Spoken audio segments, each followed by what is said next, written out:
One of the scenes I was proudest of this year was a scene set on Air Force One. It was available to whoever asked. Big scene with Air Force One. Yeah. Built this giant set. It's 100 feet long. Pretty incredible. It's nuts on accurate down to... Crazy. It's funny, you call up the White House and you say, we'd like the complete blueprints of Air Force One. They don't like that much. Yeah, not so much.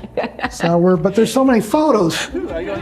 Our construction department created a superstructure for a section of fuselage of a real 747. Our producers went down to the boneyard. They've got a bunch of old planes, and they bought a big section of door and the surrounding skin of the fuselage of a 747, mounted this thing in the air exactly how high up the door of a 747 would be.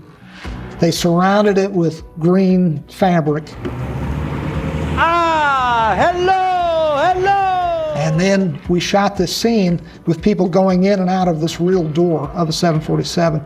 The big thing with these specific shots are the fact that, the three parts of it, the foreground layer that we're shooting now, the CG plane that goes in the background, and the fact that the background is actually going to be shot 2 months from now in Bilbao, which may have different lighting conditions, and we'll have to make sure that the cameras are in the exact same place that we have them here in relationship to the airport at Bilbao. And all three of those different worlds have to align together. So we have to make really precise measurements about where everything is.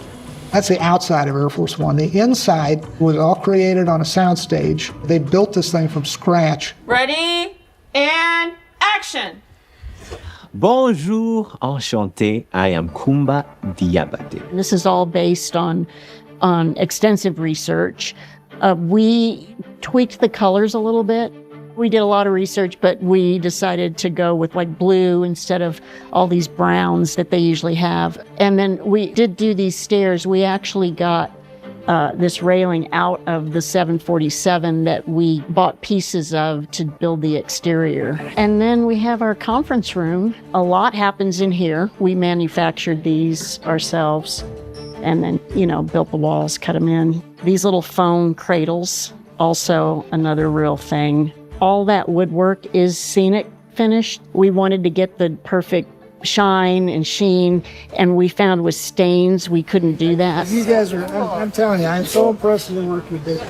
That's it. Like I say, we tried to get it as close to like the real Air Force One as possible, and I think we did it. Oh, I like that. Give me a couple more like that. I could not believe it when I walked onto the Air Force One set. It looked so realistic, just with all the details of the chairs down to the seatbelt with the emblem of the president. And it really helped me just step into this guy who has the most epic entrance of all characters, I believe, just coming on Air Force One, filled to the brim with supermodels.